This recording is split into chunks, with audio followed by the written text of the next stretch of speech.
فرزندت وقتی با مشکلات روبرو میشه یا مثل اینه سردرگمه نمیدونه چجوری حلش کنه، یا مثل اینه راجبش فکر میکنه و راه حل مناسبش رو پیدا میکنه.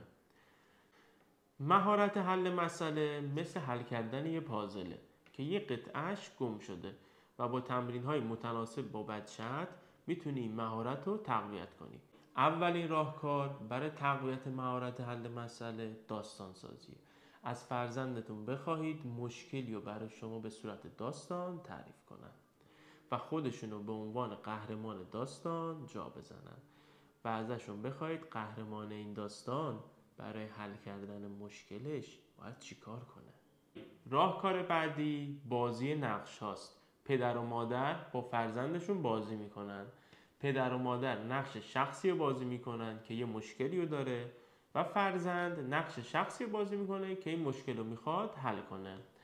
مثلا پدر نقش شخصی رو بازی کنه که صبحها دیر از خواب بلند میشه و حالا فرزندت باید بیاد اینجا و فرزندت اینجا نقش شخصی رو بازی میکنه که میخواد این مشکل رو برای شما حل کنه.